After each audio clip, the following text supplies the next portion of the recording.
Chapter 8.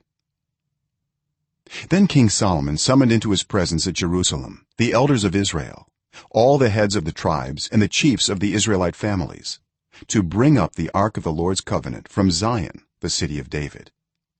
All the Israelites came together to King Solomon at the time of the festival in the month of Ethanim, the 7th month. When all the elders of Israel had arrived, the priests took up the ark, and they brought up the ark of the Lord and the tent of meeting and all the sacred furnishings in it. The priests and Levites carried them up, and King Solomon and the entire assembly of Israel that had gathered about him were before the ark, sacrificing so many sheep and cattle that they could not be recorded or counted. The priests then brought the ark of the Lord's covenant to its place in the inner sanctuary of the temple, the most holy place, and put it beneath the wings of the cherubim. The cherubim spread their wings over the place of the ark and overshadowed the ark and its carrying poles. These poles were so long that their ends could be seen from the holy place in front of the inner sanctuary, but not from outside the holy place, and they are still there today. There was nothing in the ark except the 2 stone tablets that Moses had placed in it at Horeb, where the Lord made a covenant with the Israelites after they came out of Egypt. When the priests withdrew from the holy place, the cloud filled the temple of the Lord, and the priests could not perform their service because of the cloud, for the glory of the Lord filled his temple. Then Solomon said, "The Lord has said that he would dwell in a dark cloud. I have indeed built a magnificent temple for you, a place for you to dwell forever." While the whole assembly of Israel was standing there, the king turned around and blessed them. And he said, "Praise be to the Lord, the God of Israel, who with his own hand has fulfilled what he promised with his own mouth to my father David. For he said, 'Since the day I brought my people Israel out of Egypt, I have not chosen a city in any tribe of Israel to have a temple built so that my name might be there. But I have chosen David to rule my people Israel.' My father David had it in his heart to build a temple for the name of the Lord, the God of Israel. But the Lord said to my father David, 'You did well to have it in your heart to build a temple for my name. Nevertheless, you are not the one to build the temple, but your son, your own flesh and blood. He is the one who will build the temple for my name.' The Lord has kept the promise he made. I have succeeded David my father, and now I sit on the throne of Israel, just as the Lord promised, and I have built the temple for the name of the Lord, the God of Israel. I have provided a place there for the ark, in which is the covenant of the Lord that he made with our ancestors when he brought them out of Egypt." Then Solomon stood before the altar of the Lord in front of the whole assembly of Israel, spread out his hands toward heaven, and said, "Lord, the God of Israel, there is no God like you in heaven above or on earth below. You who keep your covenant of love with your servants, who continue wholeheartedly in your way. You have kept your promise to your servant David my father. With your mouth you have promised, and with your hand you have fulfilled it, as it is today. Now, Lord, the God of Israel, keep for your servant David my father the promises you made to him when you said, 'You shall never fail to have a successor to sit before me on the throne of Israel.' If only your descendants are careful in all they do to walk before me faithfully as you have done. And now, God of Israel, let your word that you promised your servant David my father come true." But will God really dwell on earth? The heavens, even the highest heaven, cannot contain you. How much less this temple I have built? Yet give attention to your servant's prayer and his plea for mercy, Lord my God. Hear the cry and the prayer that your servant is praying in your presence this day. May your eyes be open toward this temple night and day, this place of which you said, 'My name shall be there,' so that you will hear the prayer your servant prays toward this place. Hear the supplication of your servant and of your people Israel when they pray toward this place. Hear from heaven your dwelling place. and when you hear, forgive. When anyone wrongs their neighbor and is required to take an oath, and they come and swear the oath before your altar in this temple, then hear from heaven and act.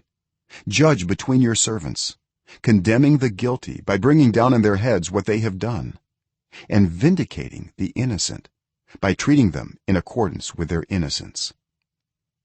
When your people Israel have been defeated by an enemy because they have sinned against you, and when they turn back to you and give praise to your name, praying and making supplication to you in this temple, then hear from heaven and forgive the sin of your people Israel, and bring them back to the land you gave to their ancestors.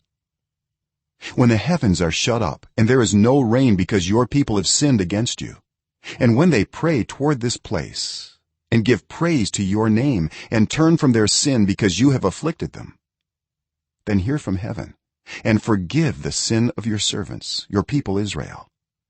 Teach them the right way to live, and send rain on the land you gave your people for an inheritance.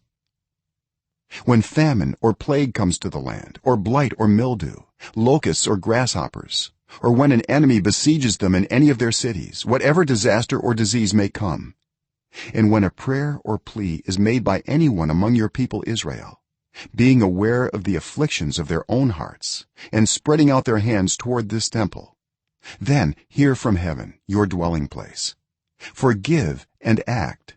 Deal with everyone according to all they do, since you know their hearts, for you alone know every human heart, so that they will fear you all the time they live in the land you gave our ancestors.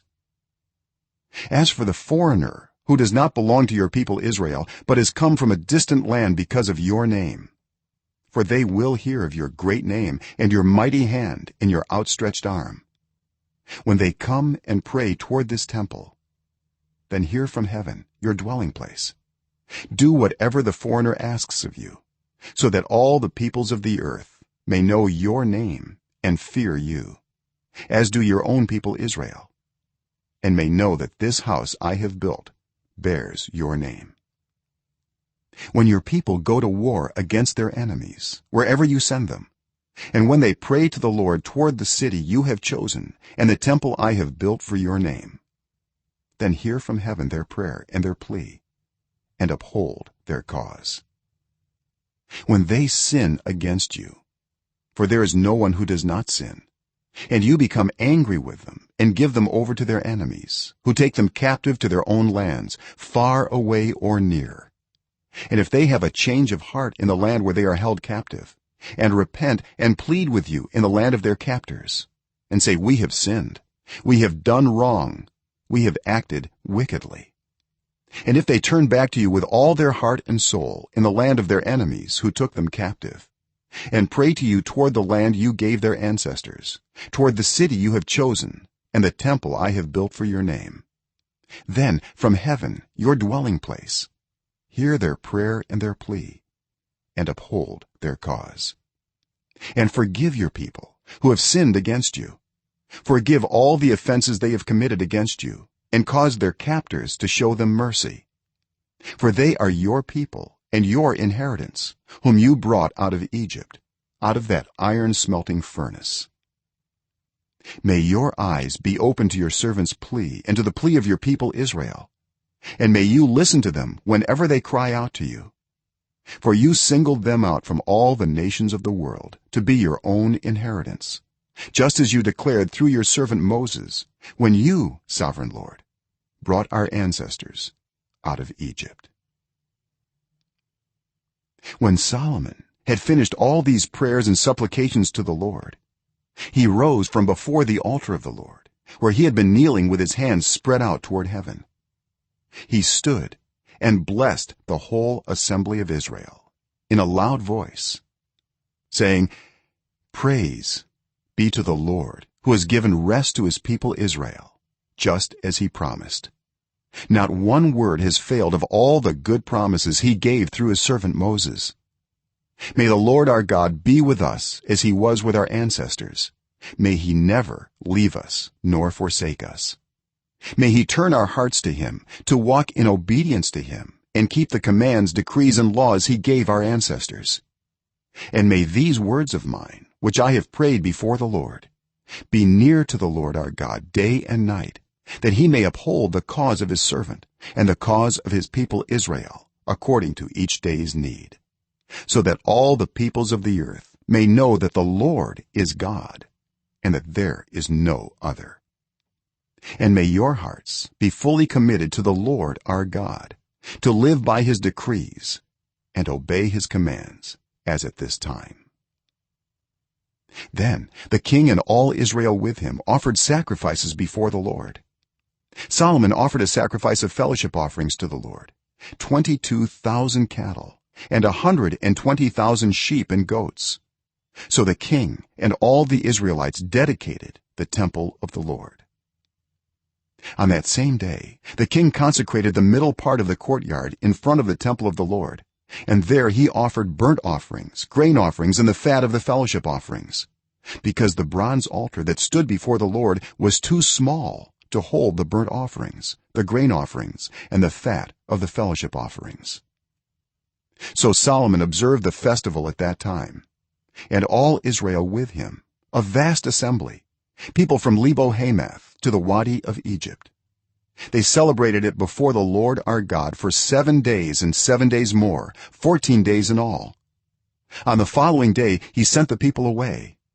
They blessed the king and then went home, joyful and glad in heart for all the good things the Lord had done for his servant David and his people Israel.